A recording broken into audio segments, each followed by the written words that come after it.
Sorry, new kid, but you're last in today, so you're our candidate this year. The kid in front of our classroom door relayed this to me, looking a mixture of pitied and relieved, his nose taped over and a black eye, immediate standout features. I was later told his name was Frank, and the damage was a result of a fight with a kid in the grade above us for calling his mom a slut. He didn't make eye contact with me directly, instead drawing his attention to my shirt. A Legend of Zelda fan art piece adorned the center. Man, this sucks. We could have been friends. The slight hurt in his voice not even remotely close to how shut out I was already feeling. First day in a new school, desperate for a fresh start and doing my best to make a good impression, totally out the window. This doesn't seem fair, I protested, knowing this may just be an elaborate prank on the new girl. I wasn't about to deal with being a joke on day one. Look, let me introduce myself. My name is Zoe Hart. He shook his head. Some of his friends seated in the class behind him leaned forward. Genuine shock rippled across their faces as if I'd bitten the head off of a small animal. No, this isn't how it works, new kid. This isn't just a class thing. It's a community thing. He looked back hesitantly and the class nodded. No semblance of glee or cruelty on their faces. I dare say for a bunch of 12-year-olds, they were downright forlorn at the prospect. He sighed and continued. Our town has this every November, and the rules are simple. The last one into a community function is no name for the month. He leans in and speaks quietly. Just bear with it and we'll be friends afterwards, okay? I'm sorry. I really am. With that, he takes a seat, and I shuffled into the room. A sea of completely apathetic faces staring straight ahead. I'd make an effort to look my best self in spite of a new environment, hoping it would make a good first impression, but instead of being invited to speak by the teacher, the room fell silent until I sat down at the back, next to a fogged-over window and a small supply cupboard. I was in disbelief the teacher joined in on it too, not glancing in my direction or checking a register to see if I was present. Even after the bell rang, and we went to recess or lunch, I was a non-entity. People didn't walk through me or shove me out of the way, but they didn't go out of their way to assess me if I fell over or gave me an alternative food when I brought up that my file says I have a deathly allergy to peanuts. Every fiber of me wanted to cry, to scream that I was desperate to be acknowledged and that I wouldn't hurt anyone. But I choked back the emotions piling up in my throat, slung my bag over my shoulder, and resolved to just read or play some video games on my recess if this is how it was going to be. Different school, different traditions, same bullshit. My parents had jobs in the journalism industry, and moving around for promotions or alternative contracts was their forte. By the time I was nearly 13, I had moved to 5 different schools and had become accustomed to the changes. Most kids became jaded and try not to make connections with others, knowing they're just going to be gone in a year or less anyway. But I had this innate desire to connect with people and make the most of my situation. I couldn't help myself. That's what made this so much harder. I probably would have caved in after a day or two if Phil hadn't shown up. It was the beginning of what already felt like a lifelong routine. I sat down at my desk and began to let my mind wander, focusing on what I'd enjoy playing when I got home, making some comfort food and joining my mom at the gym afterwards so I didn't feel gross. I idly doodled a sketch of me holding the Master Sword high, a bolt of lightning striking at the hilt and electrifying me in a comical fashion. That's awesome, dude. What's your favorite game in this series? I'd say mine's the newest one. My mom got it for me last Christmas, but I haven't had a chance to play it in a while. The jubilant voice cut through the air as if a firecracker had been let off by my ears, his positively irradiating through me and borderline making me jump out of my seat with excitement and confusion.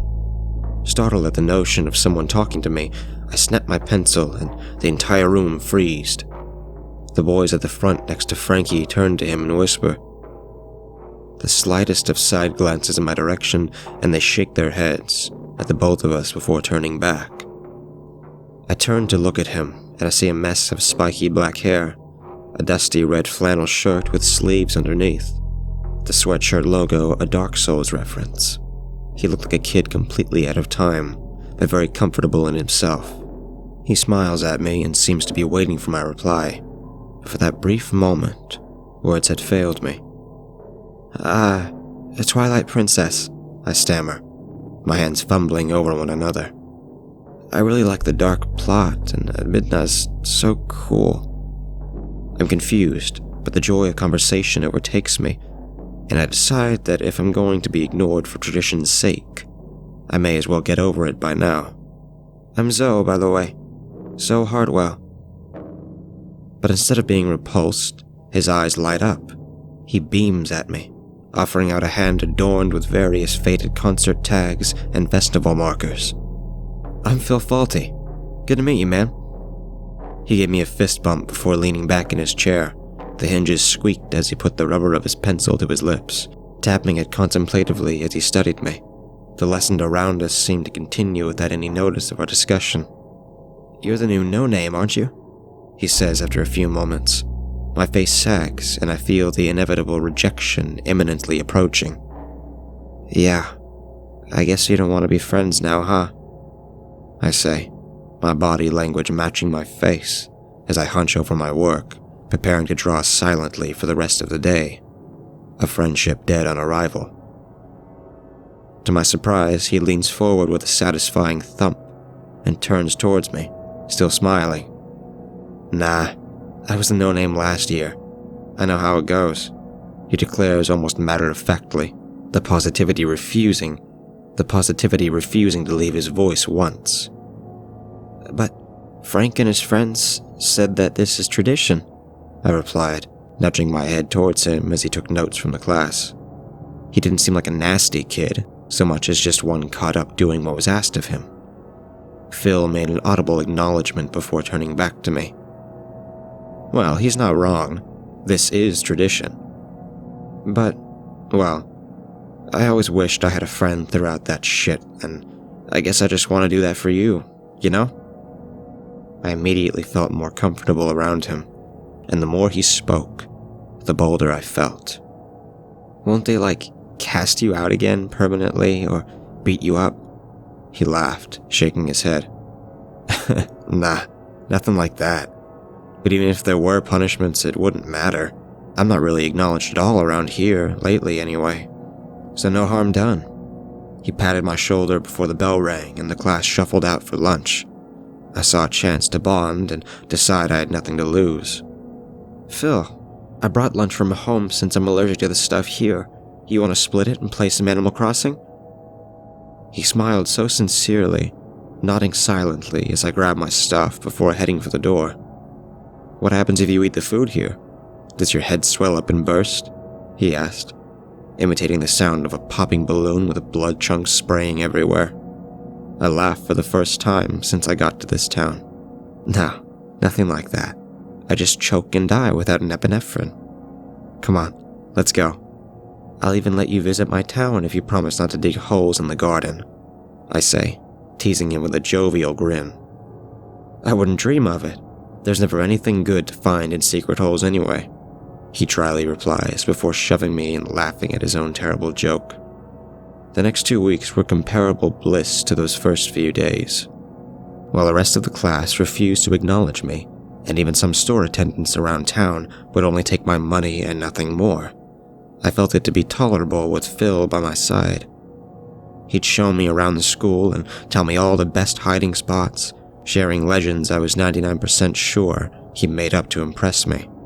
But I didn't care. He made me feel like I mattered, and it was something I steadily realized very few people had done in my life to this point. I took it to heart and made it a point to ask my parents and my older brother in college about their days, spend more time with them and learn things I'd never thought to ask before. As we reached the end of the month, I decided to make him a drawing of the two of us hanging out in a treehouse filled with treasures and weapons. Some days before, he'd confessed Adventure Time was one of his favorite shows to me, and how much he missed it since he didn't get cable anymore. As the final days of No Name November were in sight, I was determined to show my gratitude to him and remind him we were best friends after this was over, even if that meant he was stuck with me. I made my way down the hall. I was running late thanks to a doctor's appointment, and the silence was unsettling, as the details you often ignore when your mind is occupied by conversations and drama and the walk to your next class. Now I was conscious of the echo my footsteps made, the tributes to someone on the wall across the lockers, flowers and spikes covering one person's locker further down the hall from my room. I decided I'd take a look later on, and maybe Phil could shed some light on what happened. I came into the sound of utter silence, the entire group already deep in reading time, and the teacher herself pursuing what seemed like an Edgar Allan Poe novel. I sheepishly made my way back to where Phil sat, his back against the supply closet, and anxiety painted his face. "Dude, what's wrong? Did the girl you like look in your direction?" "Dork," I said, playfully punching him and smiling, something he did not reciprocate. In the years following this, I have never seen such a paradoxical expression. He was anxious, miserable, and accepting all at once, as if each face was jostling for the spotlight on his face, and he was powerless to control which one came out.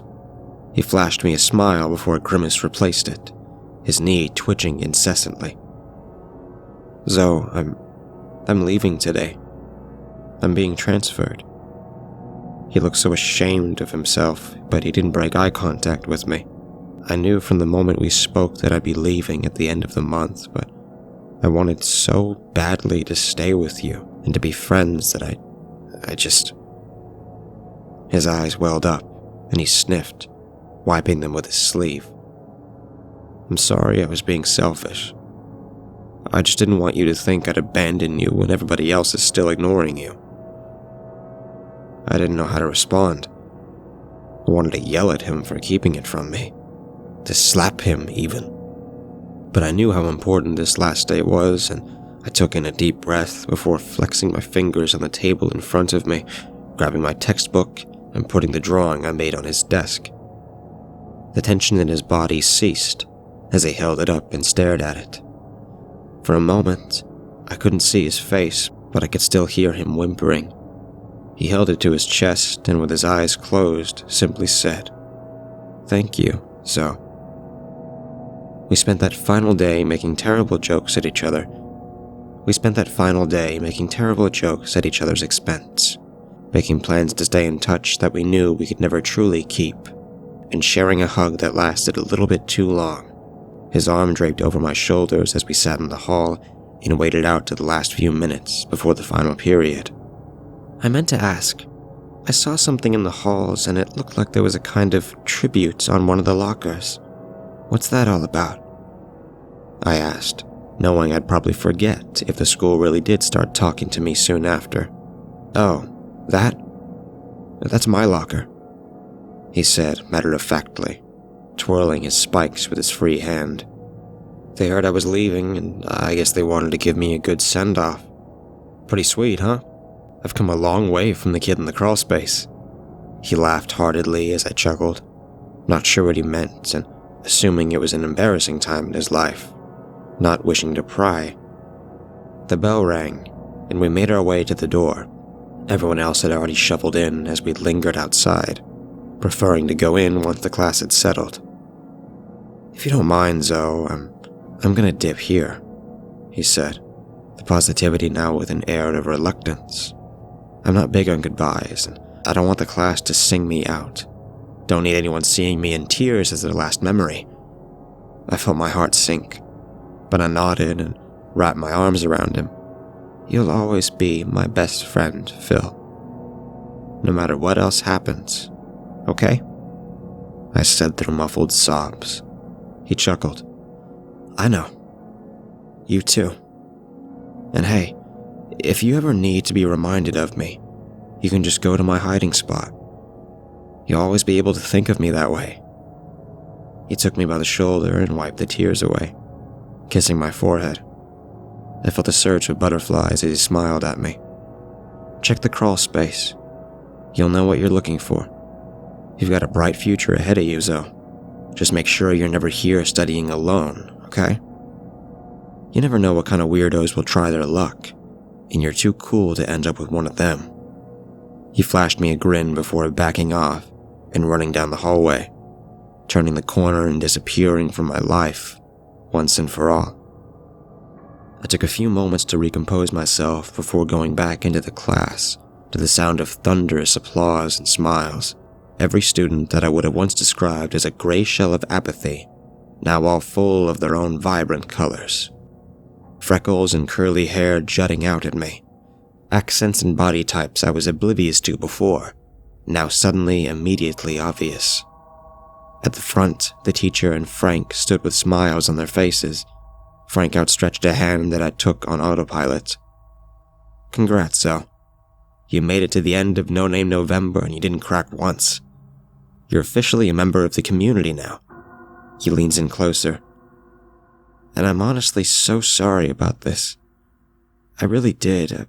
I do want to be your friend, you know? I hope I can make it up to you. I looked at them with such confusion, happy but utterly bewildered by the display they'd put on. This is great, and I'm glad we can all talk now, but isn't this for Phil? The room's atmosphere changed in an instant. Some students looked at me with terror while others looked away. One girl began to tremble as a friend held her. Frank went pale and looked at me with a look I couldn't immediately place. Zoe, where did you hear that name? I half laughed, the prank obviously still not over. Dude, his locker's adorned outside and he told me himself he was leaving. I assume that's what all of this was for. I waved my arms around the room, laughing. The room felt so cold as the teacher stood up, shaking as she approached me, kneeling down to my level and speaking in a low voice. Kneeling down to my level and speaking in a low voice with an ungodly amount of severity. Zoe, this is really important. Where did you hear all of this? I felt immediately on edge. I was obviously old enough to know something was wrong, and I wasn't the type to lie.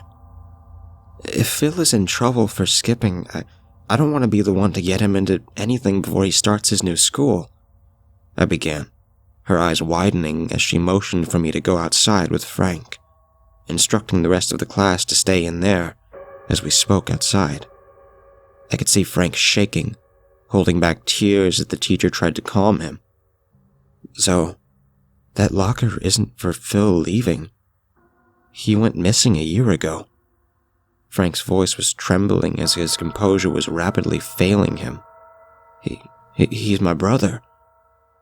I don't know what happened to him, but if you know anything at all, Zoe, please.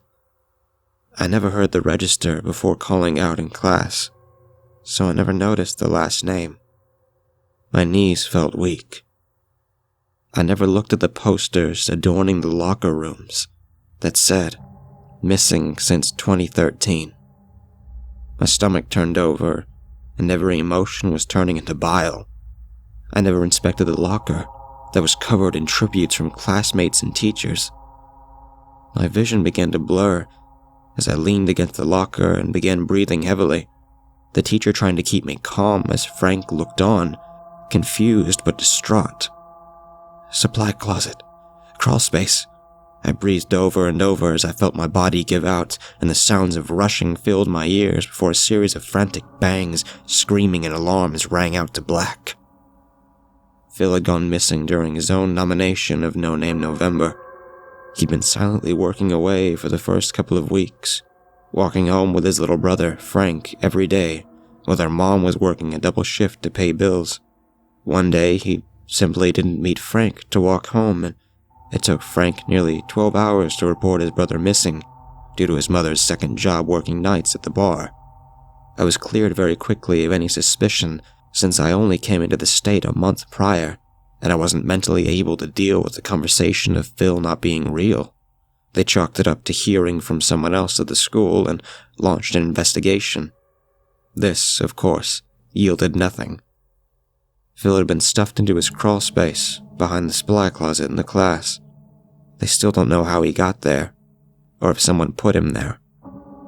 Rumors spread that he'd simply fallen asleep and gotten stuck.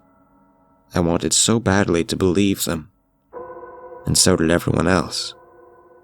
But the look of abject horror on his mummified face, half-caved-in skull, and tear marks on his trademark flannel betrayed that theory entirely. I moved schools again, soon after, and went a few miles south to an all-girls school.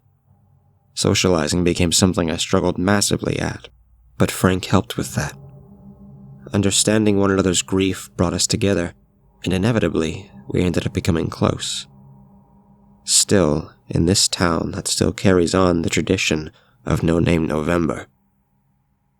I think about Phil's fate a lot. How someone who was forgotten by the town at the age of 13 was able to successfully vanish overnight. I think about how powerful a name and an identity can be to someone in a world where it's so easy to slip under the cracks, through your own volition or someone else's.